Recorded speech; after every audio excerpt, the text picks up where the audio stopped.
Hello, hi. ఈశాన్య కోసం నేను సెర్లాక్ ప్రిపేర్ చేస్తున్నాను. దానికోసం ఇంగ్రీడియంట్స్ అన్నీ లిస్ట్ అవుట్ చేశాను. ఆల్రెడీ ఒక వీడియోలో నేను పోస్ట్ చేశాను, ఒకసారి చూడండి డీటెయిల్డ్గా. ఈ పప్పులన్నీ యూజ్ చేసి నేను పాపకి సెర్లాక్ ప్రిపేర్ చేస్తున్నాను, హోమ్ మేడ్. దాంతోపాటు దీంట్లో లైట్గా డ్రై ఫ్రూట్స్ యాడ్ చేస్తున్నాను, కొంచెం స్వీట్నెస్ కోసం, లైక్ ఫ్యాట్స్ కోసం బాగా యూజ్ అవుతుందని చెప్పేసి. నేను పాప కోసం ఏం తీసుకుంటున్నానంటే ఈ బాదం, మకానా తీసుకుంటున్నాను ఈ పప్పుతో పాటు.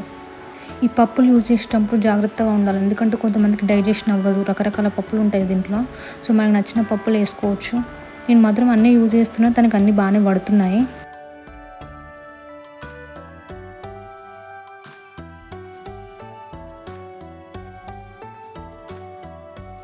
నేను శనగపప్పు, పెసరపప్పు, మైసూర్ పప్పు, పెసర్లు తీసుకున్నాను, ప్లస్ రాగులు తీసుకున్నాను, మినప్పప్పు, కందిపప్పు, రైస్ అండ్ కొన్ని పల్లీలు తీసుకుంటున్నాను. దాంతోపాటు ఈ డ్రై ఫ్రూట్స్ యాడ్ చేస్తాను. ఫస్ట్ మనం ఏం చేయాలంటే యాక్చువల్గా ఇవన్నీ ఒక బౌల్లో తీసేసుకొని నానబెట్టాలి. నేను ఒక 8 to 7 hours నానబెడుతున్నాను అంతే. ఓవర్ నైట్ అవసరం లేదు, ఎందుకంటే చాలా మెత్తగా అయిపోతే మళ్ళీ చాలా డ్రై అవ్వాల్సి వస్తుంది. ఒక 5 to 6 లేకపోతే 6 to 7 hours సరిపోతుంది అంతే నానబెట్టడానికి. బట్ నీట్గా వాష్ చేయాలి, ఎందుకంటే లైక్ ఏమన్నా డస్ట్ అది ఉంటుంది కదా, సో అదంతా పోతుంది అనమాట. నీట్గా ట్యాప్ దగ్గర వాష్ చేసి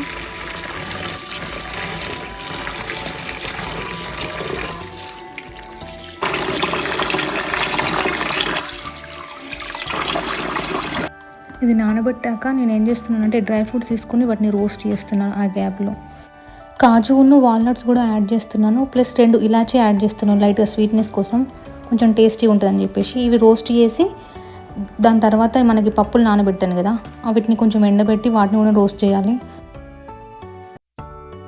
పప్పులు నానబెట్టాం కదా, లైక్ 5 to 6 hours 7 hours అట్లా నానబెట్టాక ఇట్లా మంచి డ్రై క్లాత్ తీసుకొని సన్కైనా లేకపోతే దేనికైనా మంచిగా డ్రై చేయాలి, తడవకుండా. తడైతే మళ్ళీ పాడైపోతుంది, లైక్ పురుగులు అవి వస్తాయి.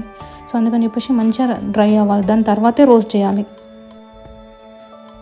డ్రై ఫ్రూట్స్ రోస్ట్ అయ్యాక దాని తర్వాత పప్పులు ఇందాక మనం ఎండబెట్టాం కదా, డైరెక్ట్ పప్పులు యూజ్ చేస్తే ఏం చేస్తుందంటే తినట్లేదు సరిగ్గా, అంత టేస్టీ ఉండే కదా పప్పు. సో అందుకని చెప్పేసి ఇవి లైట్గా యూజ్ చేస్తున్నాను. ఇవి యూజ్ చేస్తే ఏమవుతుందంటే లైట్ స్వీట్, కొంచెం స్వీట్ అయిపోతుంది, ప్లస్ బాగుంటుంది, టేస్ట్ కూడా చాలా బాగుంటుంది. ఒకసారి ట్రై చేయండి.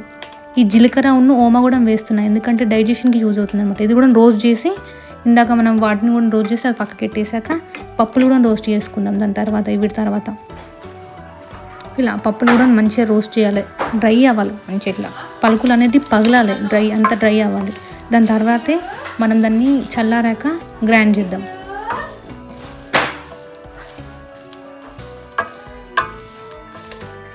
ఇందాక మనం రోస్ట్ చేసాం కదా, సో ఇలా డ్రై అయిపోతుంది అనమాట. ఇవి ఎలా అంటే ఇట్లా మంచిగా ఉంచితే గట్టిగా ఉండాలన్నమాట, తడి ఉండొద్దు, మెత్తగా ఉండొద్దు, పాడైపోతుంది లేకపోతే పిండి.